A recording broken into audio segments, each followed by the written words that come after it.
Pandian store Prabhu அப்பா எனக்கு கொஞ்சம் பணம் கொடுக்குறீங்களா அப்படின்னு சரவணன் பாண்டியன் கிட்ட கேட்குறாங்க.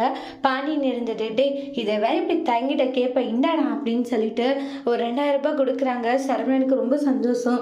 அப்பா ரொம்ப தேங்க்ஸ் பாண்டி, அப்பாக்கே போய் தேங்க்ஸ் சொல்கிற பார்த்தியா, அதெல்லாம் ஒன்றும் இல்லை, சரி போட வாங்கிட்டு வா, மயிலுக்கு ஏதாச்சும் வாங்கி கொடுன்றாங்க. சரி பண்ணிட்டு 2000 ரூபாயில் வந்து ரொம்ப அழகாக இருக்கிற ஒரு புடவை எடுத்து போடுங்கன்னுவாங்க. அதே மாதிரி புடவை எடுத்து போடவே இந்த புடவை மயிலுக்கு நல்லா இருக்குன்னு சொல்லிட்டு ஒவ்வொன்றும் பார்த்து பார்த்து வாங்குறாங்க. வீட்டில் வந்து பலூன் எல்லாம் கட்டி ரொம்ப அழகாகவே டெக்கரேஷன் பண்ணியிருப்பாங்க. ஏண்டி எதுக்கடி இந்த டெக்கரேஷன் எல்லாம், என்னடி இது அப்படின்னுவாங்க. சரவணன் மாமா தான் இது எல்லாமே பண்ணாருன்றாங்க. எதுக்கு, மயிலக்கா கன்சீவாக இருக்காங்க இல்லையா, சரி அதனால வந்து இதை பண்ணலாம், எதுவுமே பண்ணலன்னு சொல்லிட்டு மாமாவோட ஏற்பாடு இது அப்படின்னுவாங்க.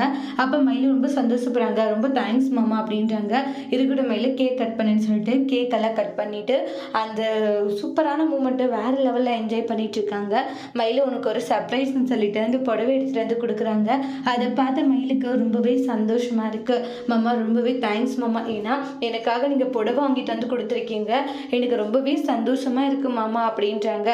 உடனே வந்து எல்லாருமே மயிலை பார்த்து ரொம்ப ஹாப்பியாகிறாங்க. அக்கா நீங்கள் நல்லா இருக்கணும், ஹாப்பியாக இருக்கணுன்றதுக்காக மாமா எவ்வளோ பண்ணுறாரு பார்த்தீங்களா அப்படின்னுவாங்க. அப்புறம் ரூம்க்கு வந்துட்டு மயில் அந்த புடவையை பார்த்து ரொம்ப ஹாப்பியாக இருக்காங்க. மயில் உனக்காக இன்னொன்று வாங்கிட்டு வந்திருக்கேன், என்னதுன்றாங்க.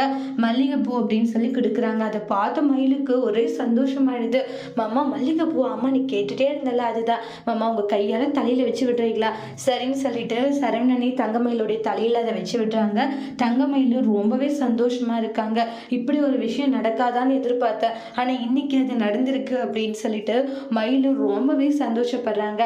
அதோட இந்த பிரமோவை முடிச்சிருக்காங்க.